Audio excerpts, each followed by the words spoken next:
So we'll continue by talking about the compensated and uncompensated metabolic or respiratory alkalosis or acidosis. Now, how do we know whether it is compensated? It is going to be compensated when the other ABG value also become abnormal in order to correct the pH. For example, the lung fails to expel excess carbon dioxide from the body. So we are looking at respiratory alkalosis. So the pH will be less than normal. But what happens is that the body starts retaining more bicarbonates in order to nullify the excess carbon dioxide in the body. The bicarbonate level will also shoot beyond normal. So, for example, the partial pressure of carbon dioxide, let's say, is 50. Because the lung fails to remove it, the pH drops to 7.30. It became respiratory alkalosis. Then all of a sudden, the bicarbonate level said, no, I want to nullify this effect. Let me go to 30 milliequivalent per liter.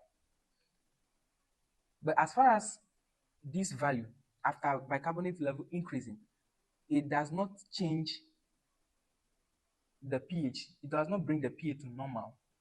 We said it is partially compensated. So the purpose is to bring the pH to normal. But as far as the bicarbonate level increase, it does not bring the pH to normal. We say it is partially compensated. But let's say all of a sudden, the pH, the partial pressure of carbon dioxide is, let's say, 55 millimeter per mercury. And then the bicarbonate say, no, I don't like that. I want it to come back to normal. And the bicarbonate level shoots 32 milliequivalent per liter. And this caused the pH to return to normal, let's say 7.35, which is on the verge of normal. We say that it is fully compensated because it was able to bring the pH back to normal.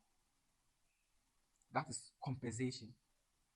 It's when the respiratory system is failing, the renal system trying to correct the mistakes of the respiratory system by retaining more bicarbonate, which will help nullify the excess carbon dioxide and vice versa.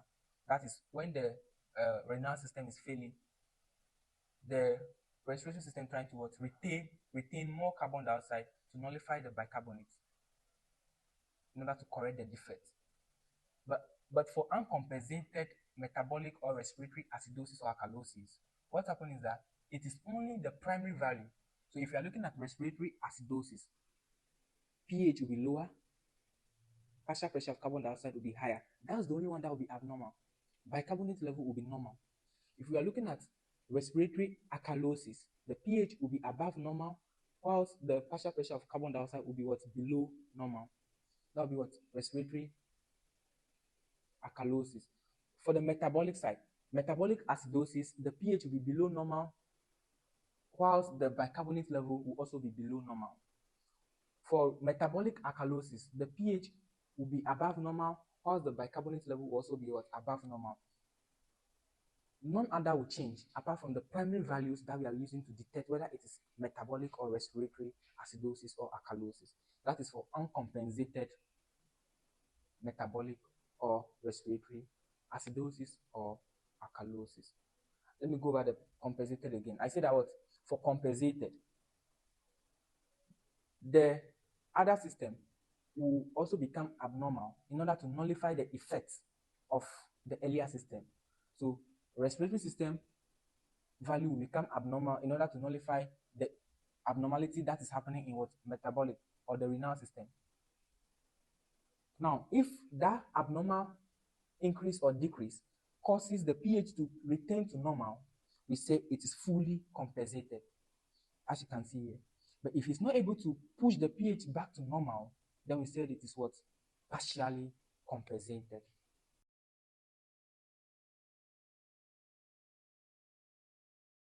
Thank you for watching.